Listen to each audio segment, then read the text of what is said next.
Good evening, this is Kuro. Got a ranked game in my Neustrashimy, going over the matchmaking. The enemy team has a Georgia, Alabama, Odin, Seattle, Cleveland, Bayard, and Fletcher. It's 1DD matchmaking. The map is Northern Waters, and we are going to kick this one off. So right out of the gate, this battle is going to, a lot of it's going to boil down to, being willing to get around the map as a destroyer and go really where you're needed. And basically, I feel that the enemy DD makes a mistake. He's going to play B cap, and I'm going to play A cap. It's kind of an awkward game because the bulk of both teams, for some reasons, goes BC, and just a couple cruisers come out here to A cap, and I get an Atago that comes out with me. I'm specifically looking at the Baltimore. What I'd like to do is have the Baltimore come up here, just radar the cap. That way, if the Fletcher steps on the cap, I can smoke up around out here and get nice cross shots into the Fletcher, and really just punish the Fletcher if I'm able to catch him. So that's why I keep looking back and just looking to see what ships are doing right now while I work my way out here.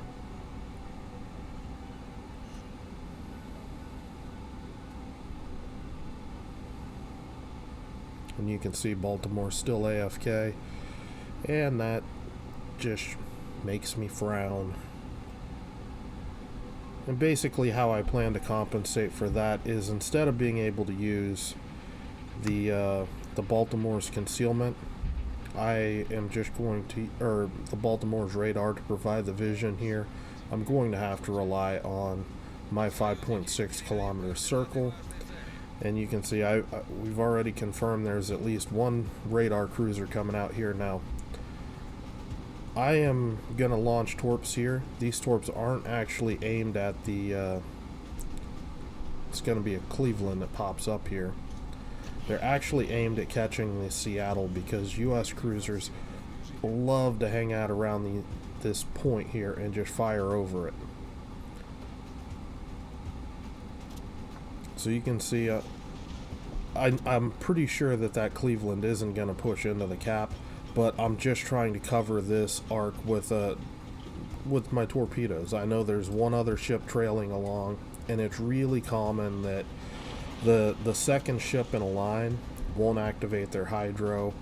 It won't do what they need to do to protect themselves, and they'll play a little more sloppy, and they'll do things like this Seattle's gonna do.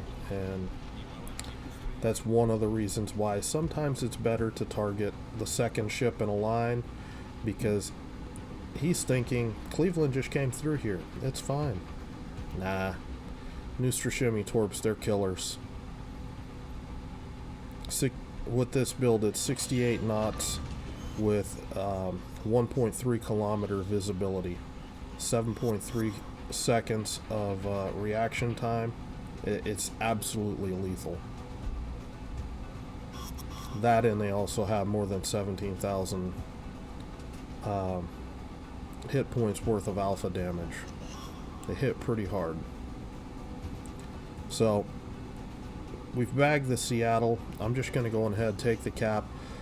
This Cleveland's not really going to be able to take this to Cal, especially if I'm in here spotting the Cleveland and forcing him to play more at range. But I see really what's going on here is, my concern is here, because obviously the Fletcher is not here. My team doesn't really have, any sort of defense to the enemy Fletcher out here.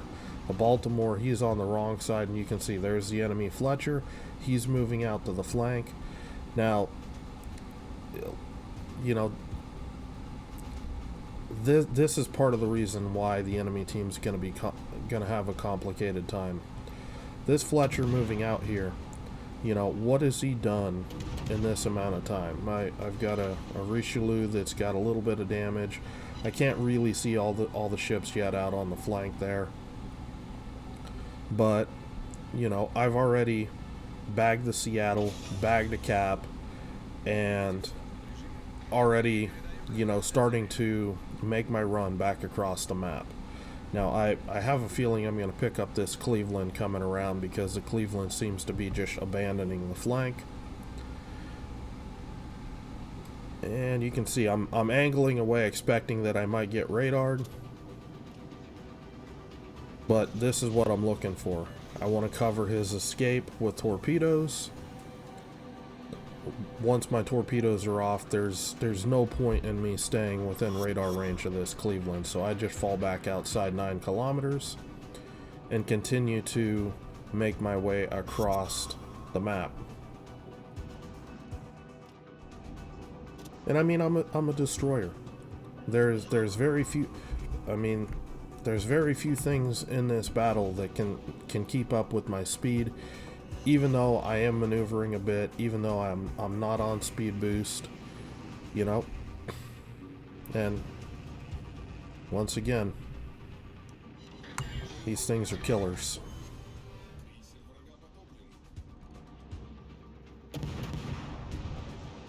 Now I talked to the RNG gods and I demanded a fire. The gods listen. Now, something else to point out here. The last time the enemy team has seen me was here when I shot at the Cleveland. The enemy team really has no idea that I'm out here. They just know that their Cleveland just got nuked. They don't know really where I'm at because they probably didn't see the path of those torpedoes. And this is also a really good lesson in surprise. You know, I've completely repositioned across the map, and in a sense, I'm starting fresh. The enemy team doesn't know that there's a DD really out here, that they need to play careful, and keep themselves torpedo safe, or even where the torpedoes might be coming. I mean, this Alabama might think that a DD, that if I came across the map, that I'm going to torp from this angle, or maybe this angle.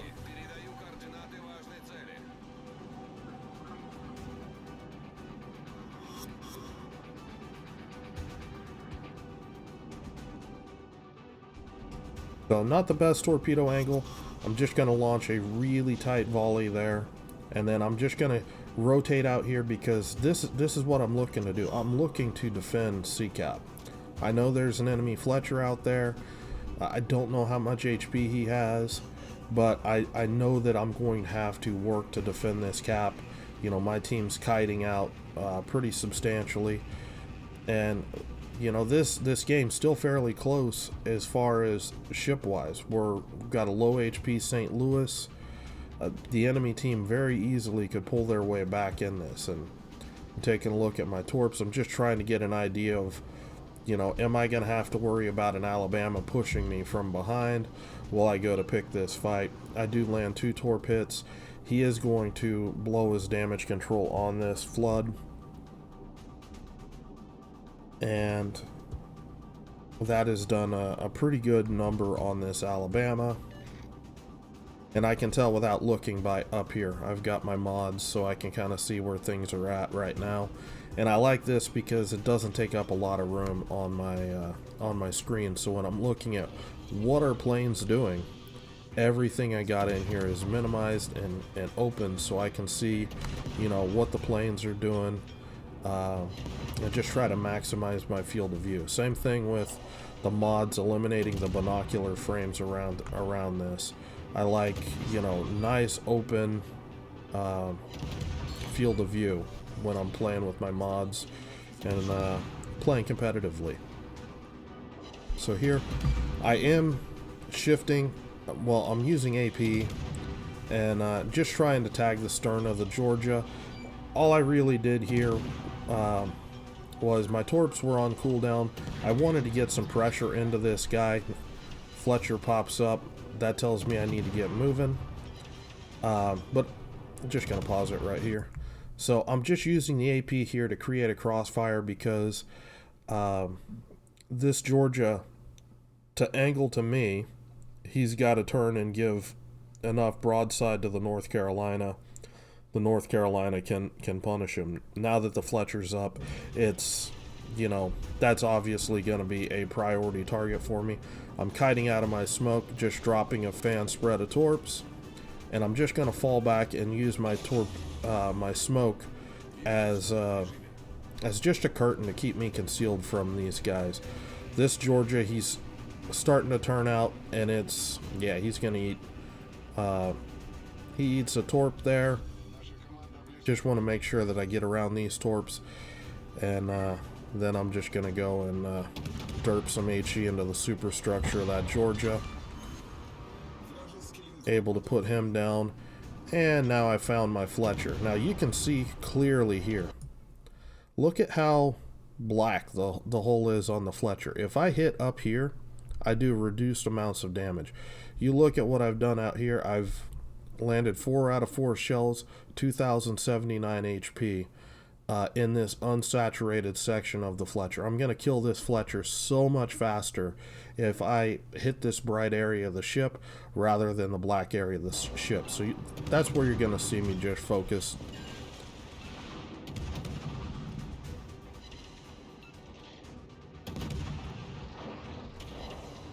And you can see I hit the black area, 1088, 1188. You can see the difference between when you hit the unsaturated and saturated areas of the ship.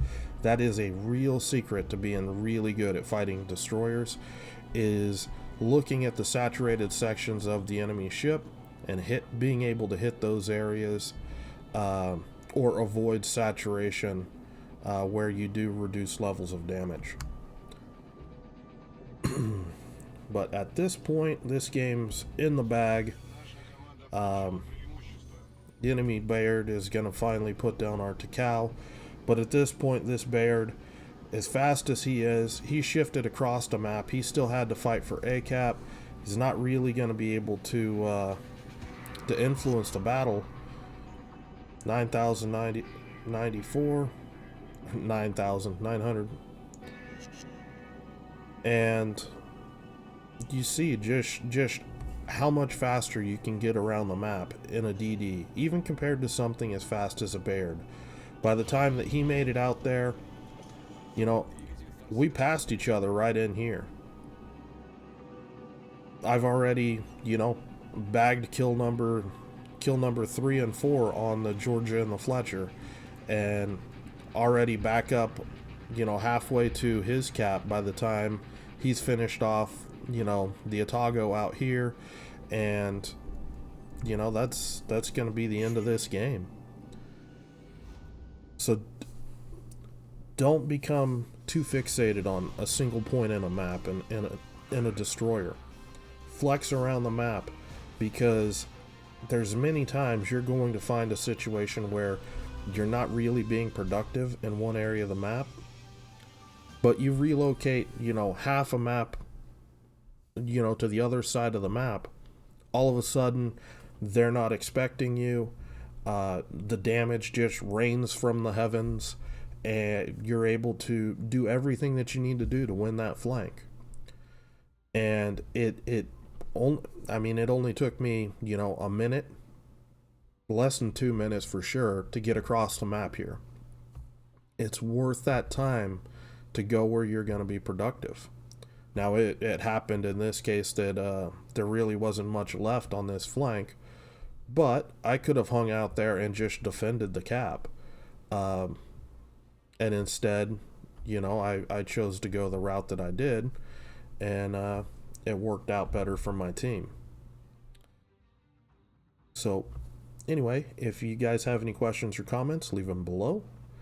As always, the invite to the community Discord, my Patreon account, and a link to the build that I used in the video will all be in the video description box below the video. I hope you guys are having a good night, and I will talk to you later.